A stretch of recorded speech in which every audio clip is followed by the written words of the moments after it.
As long as writing has existed, there have been errors made, and thus the desire to erase them was created.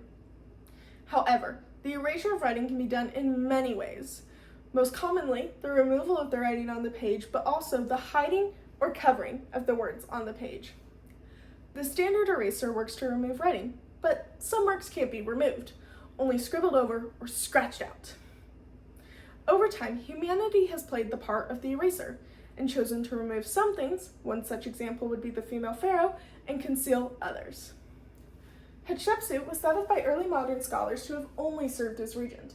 However, she eventually assumed the position of pharaoh. After her reign, her son and grandson attempted to erase all traces of her from the Egyptian record. But, due to the love of her subjects and their refusal to let everything about her be erased, we know of her today.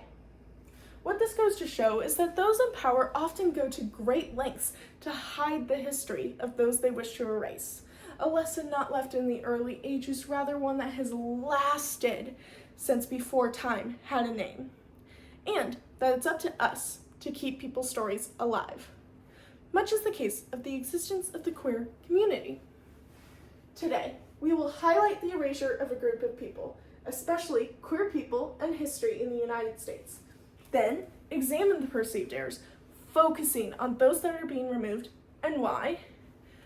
Finally, by reviewing the imprints left on paper and history, we can see the harm that removing and rewriting stories has caused and how to prevent it.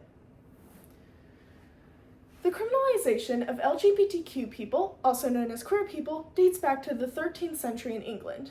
Queer relations were claimed to be an act against the primarily Abrahamic God. Executions lasted from 1533 till 1835. Then they came for cross-dressers and transgender individuals. Transgender people are people who are a different gender than their assigned sex, whilst cross-dressers are people who dress in eccentrically gendered clothing. Both of these groups are often misunderstood, which can lead to anger and fear. Fear drives hatred, and hatred drives erasure. Let's look at some examples together. June 24th, 2016, at 2:02 a.m., a man walks into a bustling building. In just 5 minutes, 200 rounds will go off, and the shooter is loading his rifle for more.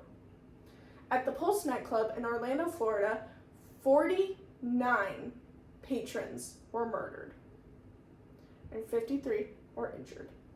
It was a deliberate attack on a gay nightclub having Latin night and has left a lasting impact on queer history.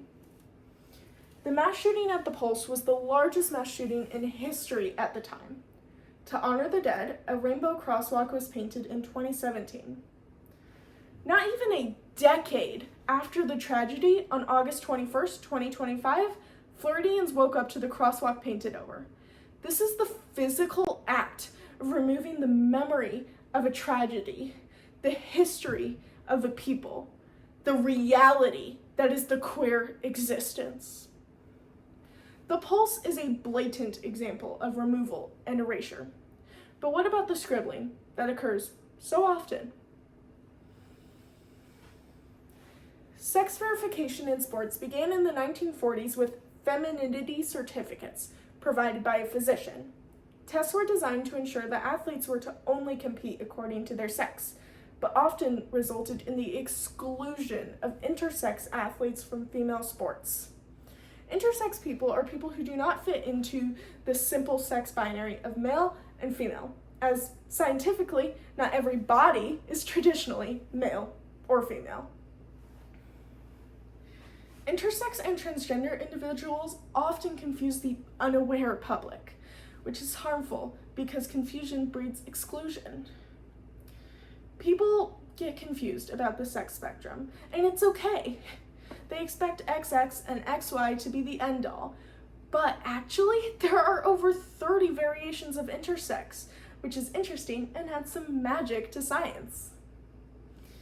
Meanwhile, gender is unique to the individual and not scientifically quantifiable, but I invite you to ask genderqueer people to define their gender, as you might learn something new and unique.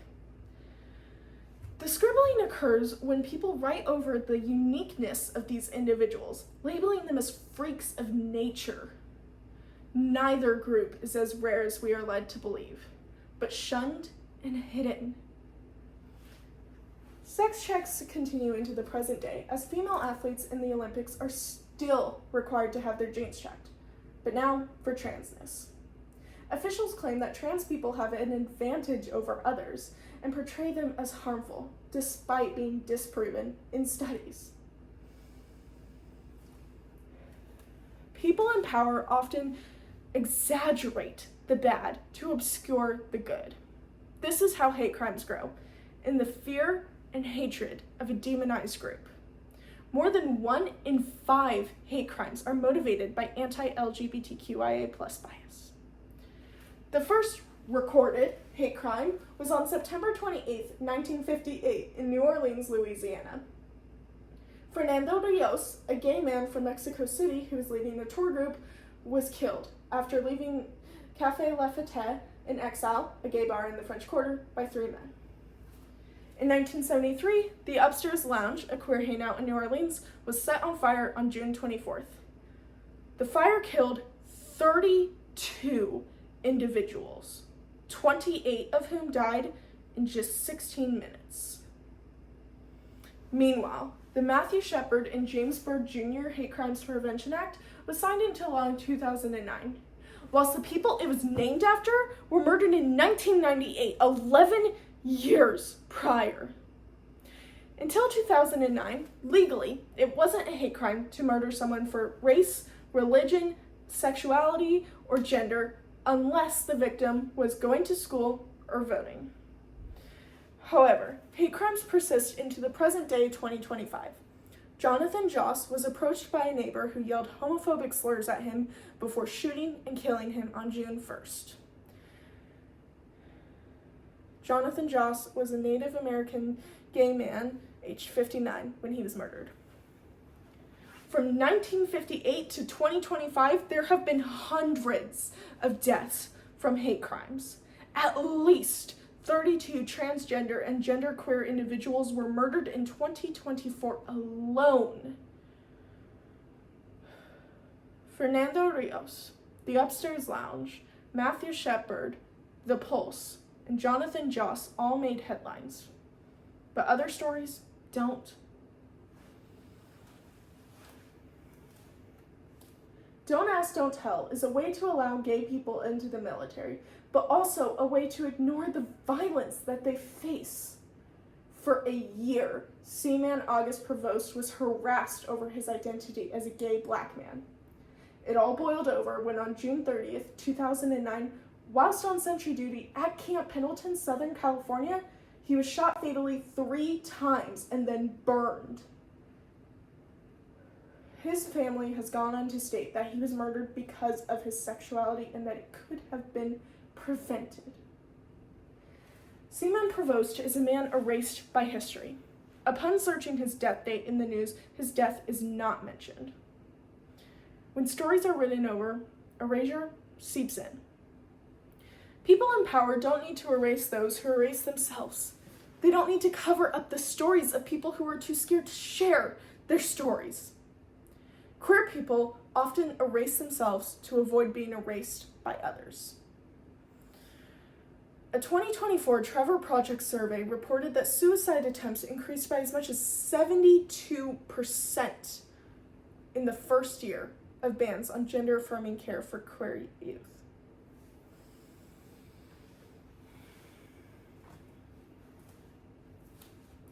%11% of California queer youth attempted suicide in 2023 to 2024.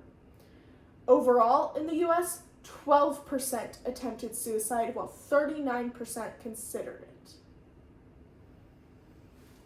Hatshepsut tried her best to not be carved out of history.